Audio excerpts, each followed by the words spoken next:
All right, good morning, viewer. This is KC 360 TV. We're in the street of Lagos State to get people reaction concerning what is trending in the world of politics and other related issues. So, viewers all over the world, once again, this is KC 360 TV. We are live in the street of Lagos State, and I have a man here that very good, and it's not always biased. So, Mr. Olajide, good morning, sir. Good morning, Mr. Casey, and I welcome our global viewers on K360 new TV platform. We have an exciting discussion with ourselves this morning, whereby we will throw light on many issues across the globe, happening in our land, and our probably personal self too. A kind of advice. And I welcome you, the global command. Mr. Casey, you are welcome to the program. All our viewers. All right, Mr. Olajide, a quick one. Let's go into Rivers State. What is trending in Rivers State now? The sole administrator of Rivers State disobeyed the court order, then went ahead and appoint local government chairman. Do you think what the sole administrator in Rivers State is doing is in line with the constitution? Hello, sir. If an order is brought from a court, the person who is defendant in that case can also go and appeal. If the case is an appeal and he has gotten a stay of execution of that order, he can as well do what he wants to do. Excuse me. If an order is already issued by a court of law and I go to higher court to get a stay of execution of that order of that court of first instance, and if it has been gotten, then I have a right to do. Otherwise, to what the court has said. So it's just a matter of trying to know, has he gone on appeal against that order? Yes or no? Has he filed for stay of execution of that order, of that first court of instance? Number two, has he been given stay of execution of that court order by a higher court? If those three questions have been answered, then it's free to do. Otherwise, it's free to do what it's intended to do. Not if he does that, it's not contravening the law. It's not disobeying the court order. But if he has not done those three things, if those three conditions are not in place, if he has done what he said he has done, then he has gone against the court order. Mr. Olajide, do you think that what President Bola Ahmed Tinubu once again is doing to the Rivers people is okay? Now, it was reported last week that next weekend, the suspended lawmakers, he took all of them to London. We have a meeting with them. Do you think the script they are trying to play is fair to the Rivers people? Mr. Casey, I am 100% in support of what President Tinubu did. I'm in support of what he did. He has arrested a situation that would have worsened if you have not taken that decision. Can I explain myself with it? Yes. See, the way the matter was going then, the lawmakers have already served a prisoner's notice to the governor. The governor claimed he did not get probably what's it called? Maybe notice, I don't know. Then what that happened then was that the state governor would have gone to the state high court to get court order banning, restraining the lawmakers from continuing their impeachment proceeding, because the state government will surely get that order from the state high court. It's a shopping center to get order, of course, getting court order. They will surely get that, and the government will be claiming that he has got this court order stopping the lawmakers from continuing.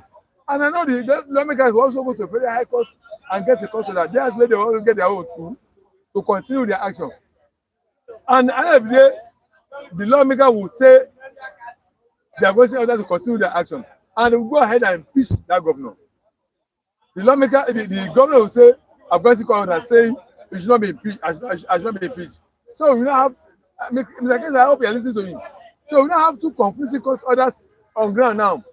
One saying to the governor that you have been, the lawmaker have been restrained, not to go ahead and continue to on that platform. But don't you think that will be better, because that is constitutional? Let me land. Then in that case we have two completely court orders on ground. One will claim me I'll be duly protected by the law that you should not go ahead and impeach me. Another one will be giving the lawmaker order that to go ahead and impeach him. So the lawmaker will be saying you have been impeaching. He will be saying I'm not been impeached, I'm still the governor. We will not have to log jam on ground. And two of them will not be mobilizing their supporters on to the streets, and they will be clashing with themselves. We will not be recording break down law and order, brushing on the street of Rivers State. So, but to prevent that, to make sure we don't get to that extent, to that point, President Tinubu has rightly ahead, go ahead and arrest that situation ahead, so that we don't ever get that situation. That's what I'm saying. I've been supporting what he has done. Now they have gone to court. Abi, the government has gone to court, and let's now hear what the government interprets the action to be, whether it's in line of that in constitution. So you're in support of the PDP governors going to court to Of challenge course. the illegality or what happened in Rivers State, because Rivers people are not happy with the sole administrators, because the sole administrator is taking is doing more than his own capacity. Under the constitution, he does not have the right to appoint local government chairmen or the sole administrators. Now he just did that. Do you think that this script that I used to ask is written by Nyesom Wike and is playing out by Bola Ahmed Tinubu and assisted by the sole administrator Ibo Itaibas? Mr. Casey, once there is a state of emergency, even if it's declared on you as a person, the law expects you to fulfill some of your rights. Whenever any state of emergency is in place, the law deem it fit that some aspect of your rights is bound to be suspended, bound to be forfeited and lose. So you can't be talking on 100% of your rights when there is state of emergency. The law of the recognized state of emergency expect that, in fact, hold it that once that state of emergency has been declared, there are some aspects of your rights that is deemed to be suspended, to be forfeited, to not to be in place again. So because you're not under normal situation, normal urgency, normal situation now. Any state of emergency, confirm that your right, your part of your right is deemed to have been suspended, or to be forfeited, or to be hindered, or to be blocked.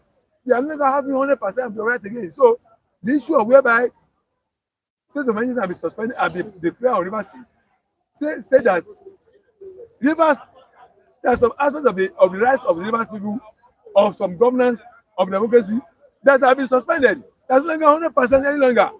So that's what state of emergency means. So don't prevent it not to happen on your state or yourself. Once it is declared, part of your rights have been suspended, it's not going to be complete again. You can't be yes, because necessity have brought it to bear that, to bear on you that your situation has overtaken some things. So your rights have to be curtailed sometimes. That's what the law says. Your rights you now subject to curtailment. You no longer have 100% of your rights any longer. Until that system is not lifted, before you cannot be enjoying your full right, before your full right can be restored. That's what state of emergency means. So as I have been pronounced on Rivers people, so it is that rights have been curtailed to some extent.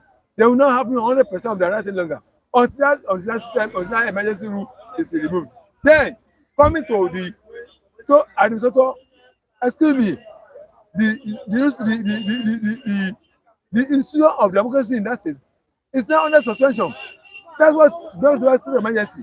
So he has the right to appoint whoever he wants to appoint without subjecting them to legislative approval. That's it. Both legislative and executive function is now vested in him, and he deal with it as he think. So if you are appointed local government this that, yes, is covered within the law under emergency rule to do that, because the two arms of government have been suspended, which is the most important. Okay, Mr. Lajide, are you telling me that it was because of the impeachment of Sim Fubara that made President Bola Ahmed Tinubu to declare state of emergency in Rivers State? No, because of the logjam, the Brigolio, the logjam that have resulted, and bloodshed that have resulted, because Fubara will not wait for the state assembly to continue with that impeachment. It will go to high court to second court order, stopping them, and it will get high court. And federal and the lawmaker also go to the federal high court and get order to continue their impeachment, and they will carry it out, and they will stand that he has been impeached. He will claim that he is still impeached. If I also claim I already have the court that is restraining you, not to go ahead. So we will be having somebody who have an arm of government will say the government is not in place, there be peace. And the government will be saying, no, I'm not in peace. I already have a country that saying she is not continue with it. They will now begin to wound support of the people or the populace to themselves. Kubana people will call their people out, supporters out. Lawmakers also call their people out. You saw him when he went to River State. You saw the Mammo crowd that came to welcome him to tell you see as supporters. So for and when the two supporters are on the streets, they'll be clashing themselves, fighting themselves, and there'll be bloodshed on the streets of rivers. The same river people will be fighting themselves, killing themselves, destroying themselves, burning houses. So to make sure we don't get to that extent, to that state, that's why President Tinubu has after faster ahead of that situation, of that date, of that incident, and arrested situation, and make sure that we never go to that situation and suspended both legislative arm and the executive arm. Judiciary is always seen that it's never a party, but is the one that always bring crisis to the fore, because that's where they all run to. We can get order. All right, Mr. Olajide, I think it's a very fine place to live in on this very topic. But let me have your reaction. You know, there are a very youth leader that was arrested, that was kidnapped some months ago, and he came out a few days ago to also make some statement that it was actually the Fulani's hitmen that kidnapped him. Yes. And the information that is able to gather that they have more than over 600 camps within the southwest alone. The Fulanis established more than 600 camps within the southwest alone. Now, Mr. Olajide, are we safe in this country? We are safe to the extent that we realize that we have a problem on our ground. And it's also said that even the ransom, where the ransom was paid, was very close to army checkpoint. That means that maybe according to his own words, that these people cannot just operate without the backup of the security forces in Nigeria, because the first ransom that was paid was very close to the army checkpoint. Second ransom also very close, and the third was adjacent to the army checkpoint. Does it mean that security agencies have hand in whatever is going on in this country, especially in the southwest? Mr. Casey, do you know why all this is thriving? Do you know why all this security is thriving? Because in every community where they are domiciled, where they are existing, the community themselves have never risen up as the first security point of call for their community. Everybody is still looking up to one central authority come and save them. By the time every locality become a first point of call in security protection of their land and property of their community, where will Fulani herdsmen hide in those communities? Thank God, man, I repeat that they have 100 camps in Southwest. All these camps, is it in the air? Is it in the inside water? On the ground, the community where people cohabit with them, where people live with them.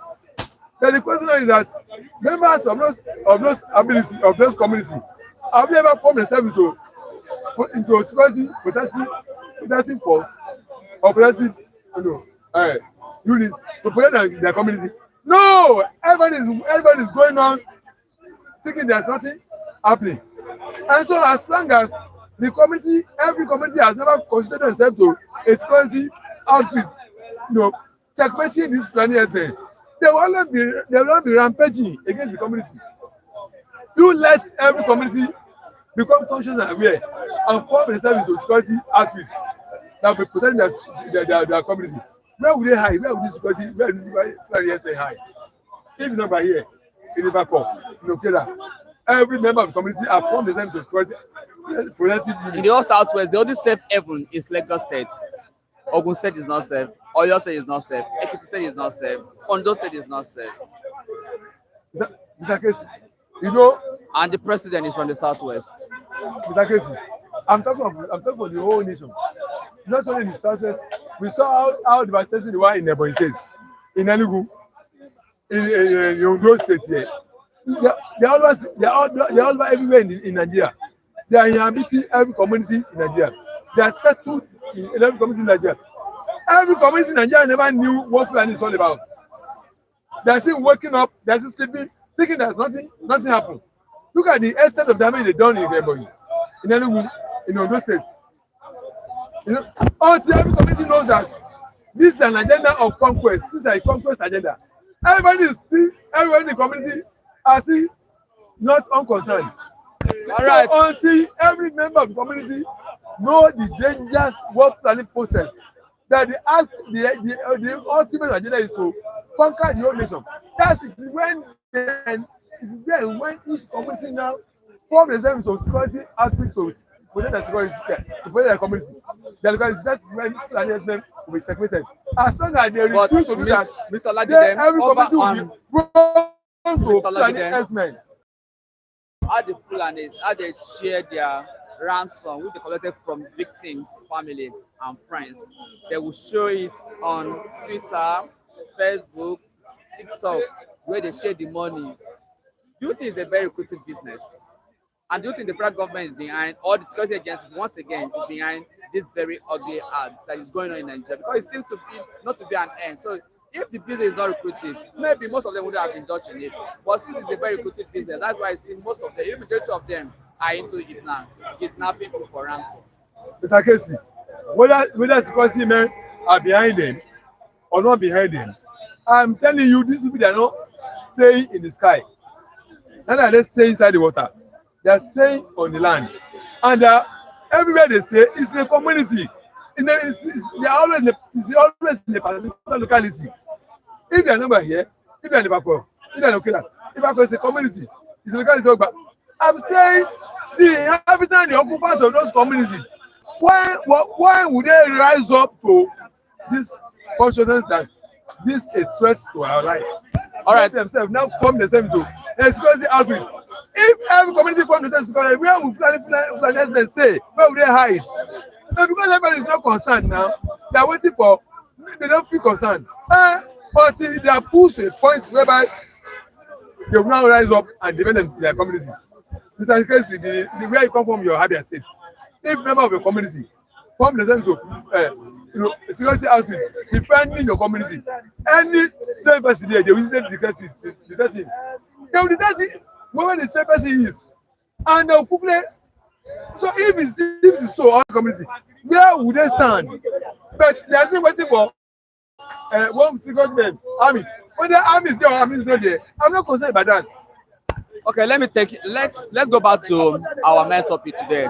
Do you think that Wike will win this fight? Wike versus Fubara fight. Do you think that Wike will win the fight? I'm not talking about. See, I'm not looking the matter as Wike fight or Fubara fight. I'm looking at the matter as a matter of defending their political interests. Whoever has the best strategy will win. Wike defending political interest, his interest. Fubara defending his interest. Fubara has signified his own interest. Where he wants the political interest, where he wants political activity to go. And Wike find that as a threat to his own political interest. They are both at war. Whoever has the best strategy and determination to fight the battle will win. But since Wike is having an edge, that does not mean he will win. So do you see Fubara coming back as a governor of Rivers State? I'm asking you, after the 6 months, do you see him coming back? It all depends on what's on ground. Have the lawmaker have they dropped the impeachment proceeding? If they have dropped that they will not go ahead and impeach Fubara. If Mr. President is restoring back to office and they still go ahead and continue their impeachment, will they not succeed in impeaching? They will succeed in impeaching him. He wants someone to prevent himself being impeached. So there will still be crisis. There will still be want to be crisis. So all right, Mr. Lajide, another very interesting topic. And so that means there will be extension of the emergency. Mr. Lajide, where is President Bola Ahmed Tinubu now? I don't know. I'm not a skipper. You should ask the security details of Tinubu where he is. I don't know. Do Nigeria have branch in France? Branch office. Do APC or Nigeria federal government have branch in France? That question you asked. Branch office in France. France is a nation of its own. So why is our president always running to France? As Mr. Lajide Odon, as the France president, Emmanuel Macron, has he ever visited Nigeria before under President Bola Ahmed Tinubu administration? No, he has never visited Nigeria. He So has can you visited give me? other But borders. you can't count how many times President Bola Ahmed Tinubu have visited France. Mr. Casey, you are asking me personal question about Tinubu. The question I ask is now related to personal somehow because I'm not Tinubu's keeper.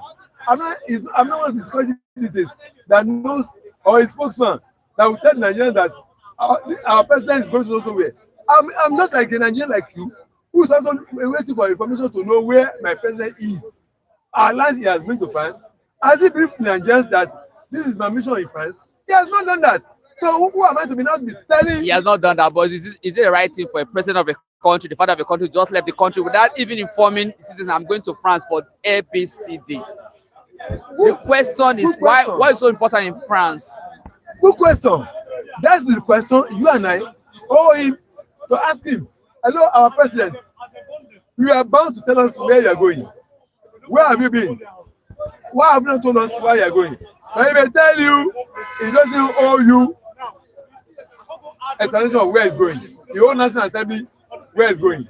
Then if he tells you that they have nothing to do, because the law tells that if he's going outside the country for more than 2 weeks, he should tell the National Assembly. And I don't think it's up to 2 weeks now. But do you think it was proper thing for presidents to leave for France and the vice president also left for Senegal? Do you think it was the right thing? Then at that point, who were the one in charge of the country? See, Mr. President can leave the country for And official purpose. the vice can also leave the country. Excuse me. Mr. President can leave the country for official purpose. The vice president can also leave the country for the official purpose. The third in command, which is the president, of course, he also is on this way of the National Assembly. But don't forget that government functionaries in charge of ministries. That's it. Can you count how many times the president have visited France? Can you count how many times? I'm not. That means more than 5 times they have visited France, right? Good. I'm asking you. That's if you cannot count, it's more than 2, it's more than 3 times that he has been to France. If you say it's up to 5 times you have visited France, it may be so. I'm not taking counter. I'm not taking the count of number of times he has been to France. But I'm telling you that if there are reasons for him to go to France, official reasons, I don't think we should receive him going. But the question is that if he's not going for something not official, he may also be there for personal reasons. Don't forget, he's a personal person. Even though he's occupying public office, he's a personal person. He's a personal person that can still be there for his own personal reason. I don't know. The what I'm trying to tell you is that what does the law say about him leaving the country? Does the law say you should tell East Nigerians or you should tell National Assembly wherever he's going for a particular period of time? If the law says that if you are leaving the country more than 2 weeks, you must inform the National Assembly. That means if you're not leaving the country for more than 2 weeks, it's not bound to tell National Assembly. That's the law because you must see this is a matter of law. But right. On moral ground, now we can say you should tell Nigerians that. All right, Mr. Olajide, can you tell me one achievement President Bola Ahmed Tinubu will be able to achieve under his it's going to 22 months now? Can you tell me one single achievement that President Bola Ahmed Tinubu will be able to achieve? You see, there are some achievements I can mention. The one thing as rubbish all these achievements. I can count some achievements he has done. The one thing as rubbish all the achievements as far as I'm concerned. Yes. The point is that if your achievement is not bringing positive impact on people, no matter the achievements you are making, if it does not increase the living standard of people, it's lowering their standard in terms of cost of living. As far as I'm concerned, that's rubbish or every achievement you have made.